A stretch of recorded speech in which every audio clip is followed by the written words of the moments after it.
makibahagi sa aming balitaan.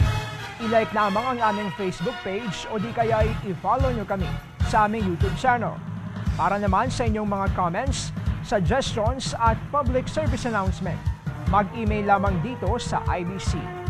At yan ang mga makabuluhang balitang aming nakala.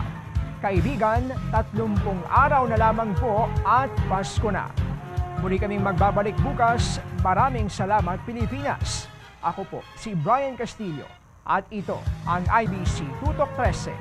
Kaibigan ng bayan, kaibigan ng katotohanan.